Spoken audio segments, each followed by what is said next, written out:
Hello friends, آپ دیکھ رہے ہیں گاڈ از گریٹ چینل اور میں ہوں سائدہ نفیس۔ خداوند کے زندہ جلالی اور بابرکت نام میں آپ کا میرا دلی سلام۔ میرا ایمان ہے کہ خداوند کے فضل و کرم سے آپ خیریت سے ہوں گے۔ اس چینل پر جو کہ میرا نہیں بلکہ آپ کا اپنا چینل ہے، میں آپ کے ساتھ شیئر کروں گی کہ روزمرہ کے حالات کے مطابق بائبل مقدس کی اسٹڈی کیسے کر سکتے ہیں۔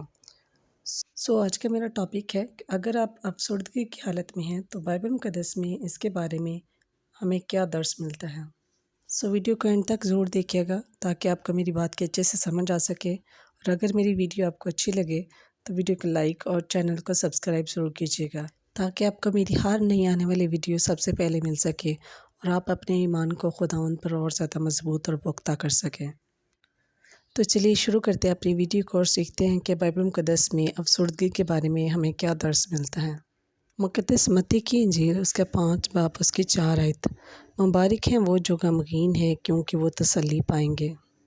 میرے عزیزو، جب بھی آپ افسردہ ہوں تو خدا کی دی گئی نعمتوں کو یاد کریں جو خدا نے ہمیں بن مانگے عطا کی ہوئی ہیں۔ تھینک یو سو مچ، ٹل دین، خدا حافظ۔